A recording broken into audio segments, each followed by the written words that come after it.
बिस्मिल्लाहिर्रहमानिर्रहीम। Students, previous lecture में हमने डिस्कस किया था स्टैटिक एरे को। आज के भी जो हम प्रोग्राम देखेंगे उसमें हम स्टैटिक एरे को ही डिस्कस करेंगे और स्टैटिक एरे में हम कंप्यूट करेंगे सम ऑफ एलिमेंट्स। जो स्टैटिक एरे का डाटा होगा, इंटीजर टाइप का हम एरे बनाएंगे। हम दो तरह से इसको देखेंगे, विदाउट लूप देखेंगे और विद लूप इसको देखेंगे कि अब विदाउट लूप हम अगर कोड करेंगे तो वो किस तरीके से होगा और अगर विद लूप हम कोड करेंगे तो किस तरीके से होगा। तो हम प्रोग्राम की तरफ मूव करते हैं जिसमें हम स्टैटिक एरे डिक्लेयर करेंगे। 5 साइज़ की, 6 साइज़ की, जितने भी साइज़ की डिक्लेयर होगी उस हिसाब से कोड हम मैनेज करेंगे और फिर उसके ऊपर ये सारी चीज़ें हम अप्लाई करेंगे। उसमें इनपुट लेंगे, इनपुट लेने के बाद उसमें जो एलिमेंट्स हैं उन एलिमेंट्स का हम सम कंप्यूट करेंगे। दो तरह से हम इसको देखेंगे, विद लूप देखेंगे और विदाउट लूप। यानी हम इस पूरे जो चीज़ है उसमें दो चीज़ें विजुलाइज कर रहे होंगे। उसमें सम कंप्यूट करना यूजिंग विदाउट यूजिंग लूप और सम कंप्यूट करना विद लूप। तो हम इसकी तरफ मूव करते हैं। तो हम यहाँ एक एरे डिक्लेयर करते हैं जिसमें हमने लास्ट टाइम बात की थी। एरे का क्या सिंटैक्स क्या है, पहले आप डाटा टाइप मेंशन करते हैं, डाटा टाइप के बाद आप एरे का नाम बताते हैं। लेट्स से मैंने नाम रखा उसका और यहाँ पे मैं इसका साइज़ मेंशन कर देता हूँ 5 साइज़। तो इसका मतलब मेरे पास एक एरे क्रिएट हो गई है जिस एरे का साइज़ एक्चुअल में क्या है, 5 है। हम पहले भी ये बात करते आए हैं कि एरे आपके पास कंसेक्टिव मेमोरी एलोकेशन है सेम डाटा टाइप की, यानी एक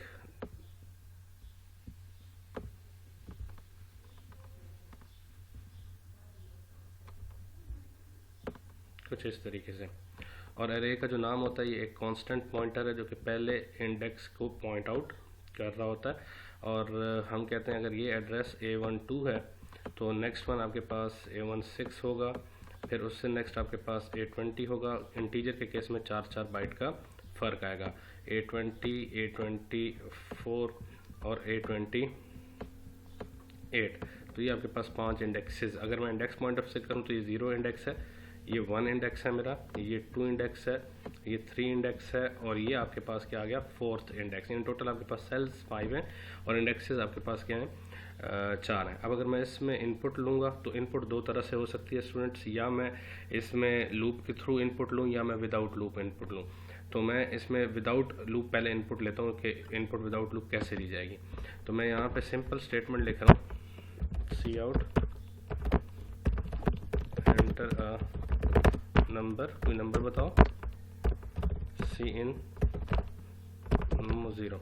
अब ये मैंने यहाँ पे सबस्क्रिप्ट ऑपरेटर के अंदर 0 इंडेक्स प्रोवाइड किया।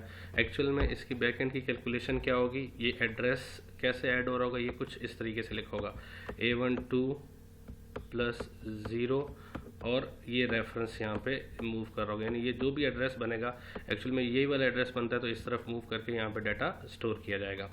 आई होप कि आपने प्रीवियस लेक्चर व्यू किया होगा जिसमें ये सारी चीज़ें एक्सप्लेन की गई थी। तो अब जो भी डाटा आएगा वो 0 इंडेक्स के ऊपर मैप हो जाएगा।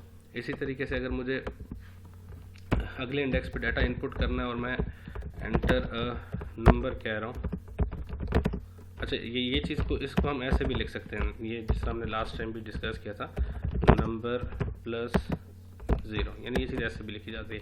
तो ये थोड़ा सा इजी वे है तो हम इसको अडॉप्ट कर रहे हैं। सी इन नम सबस्क्रिप्ट ऑपरेटर 1, तो ये डाटा 1 इंडेक्स पे जाएगा। और इसको हम कैसे लिख सकते हैं, सी इन स्टैटिक नम प्लस 1, ये नंबर की जगह नम आना चाहिए था यहाँ पे, ऐसे। अच्छा, इसी तरीके से मैं इसी चीज़ को कॉपी करूँगा, 4 टाइम्स आपके पास हो गया num 1, num 2, 3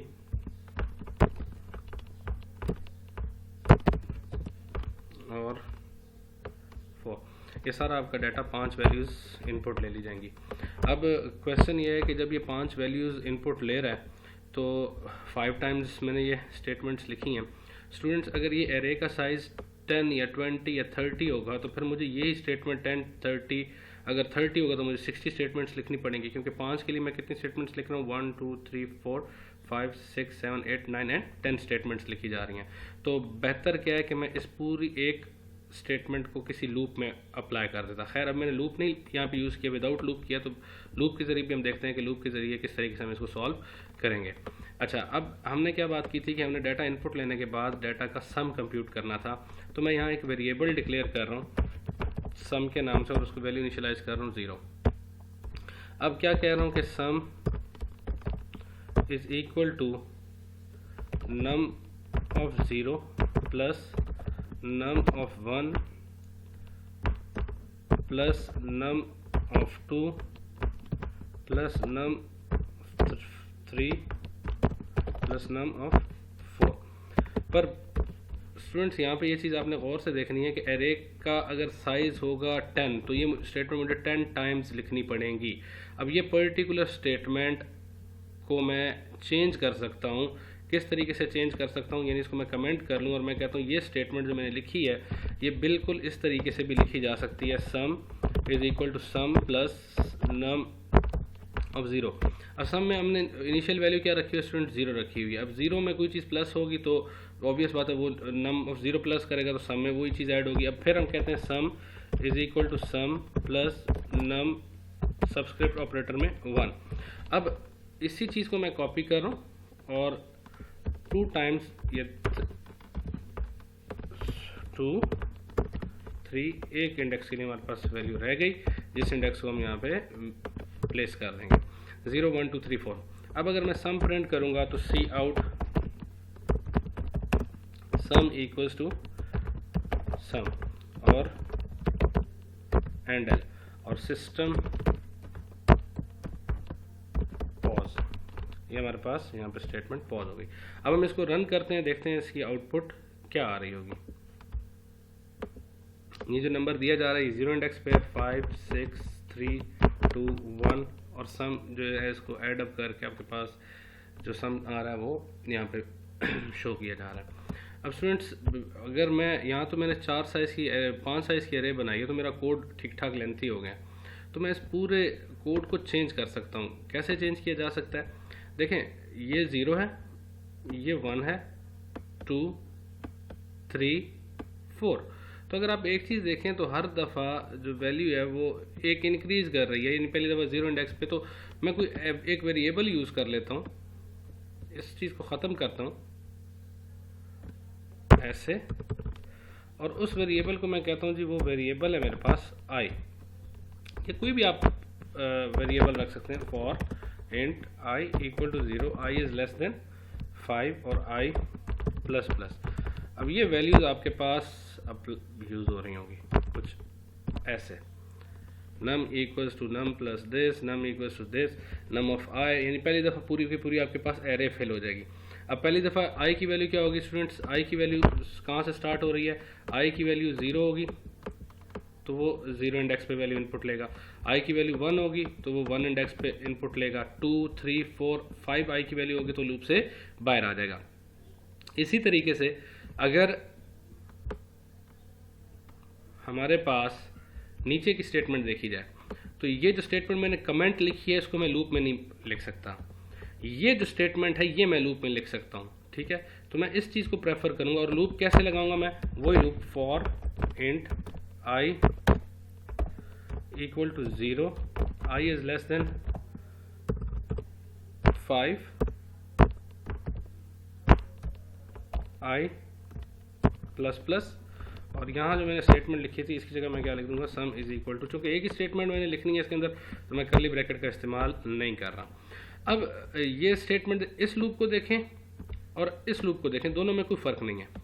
अगर मैं ये स्टेटमेंट एक अलग लूप में लिखने की बजाय इसी स्टेटमेंट को मैं कॉपी करके यहाँ पे प्लेस कर दूँ तो मुझे फिर इस लूप को इस्तेमाल करने की ज़रूरत नहीं पड़ेगी, मतलब ये वाला लूप भी मेरा ख़त्म हो जाएगा। अब देखें लूप पहले जो स्टेटमेंट हमने लिखी थी वो कितना लेंथी कोड हो गया था और लूप ने उस हमारे पूरे के पूरे कोड को कितना रिड्यूस कर दिया, यानी हमने बिल्कुल थोड़ा बहुत सिंपल सा हमारा कोड हो गया। अब है क्या कि जब मैं वैल्यूज़ इनपुट करूँगा साथ साथ उन वैल्यूज़ का क्या हो रहा होगा, सम भी कंप्यूट हो रहा होगा। जब मैंने वैल्यूज़ इनपुट की यानी पहली वैल्यू 5 एंटर कर दी तो सम का जो वेरिएबल है उसमें इनिशियल वैल्यू 0 पड़ी हुई थी, 0 प्लस 5 आंसर क्या आ गया 5। दूसरी वैल्यू मैंने 2 एंटर कर दी, वो यहाँ पे मूव हुई, 5 प्लस 2 आंसर क्या आ गया 7 एंड सो ऑन। अब मैं इसको एग्जीक्यूट करता हूँ, रन करता हूँ, देखते हैं इसकी आउटपुट क्या आ रही होगी। तो लेट्स से मैं यहाँ वैल्यू दे रहा हूँ 5 2 1 0 2, तो सम इक्वल्स टू 10, तो आपके पास जो वैल्यू कंप्यूट हो रही है वो ये आ रही है। तो आपने देखा कि सेम प्रोग्राम को मैं कितने तरीक़ों से सॉल्व कर सकता हूँ। तो प्रेफर क्या है, जब आप एरे इस्तेमाल कर रहे हैं, ये इसका एक एडवांटेज भी है कि आपका कोड रिड्यूस हो जाता है इसके अंदर कंजेक्टिव मेमोरी होने की वजह से। आई होप आपको ये बात समझ आ गई होगी। आने वाले लेक्चर्स में हम मज़ीद एरे के कुछ प्रोग्राम्स को डिस्कस करेंगे।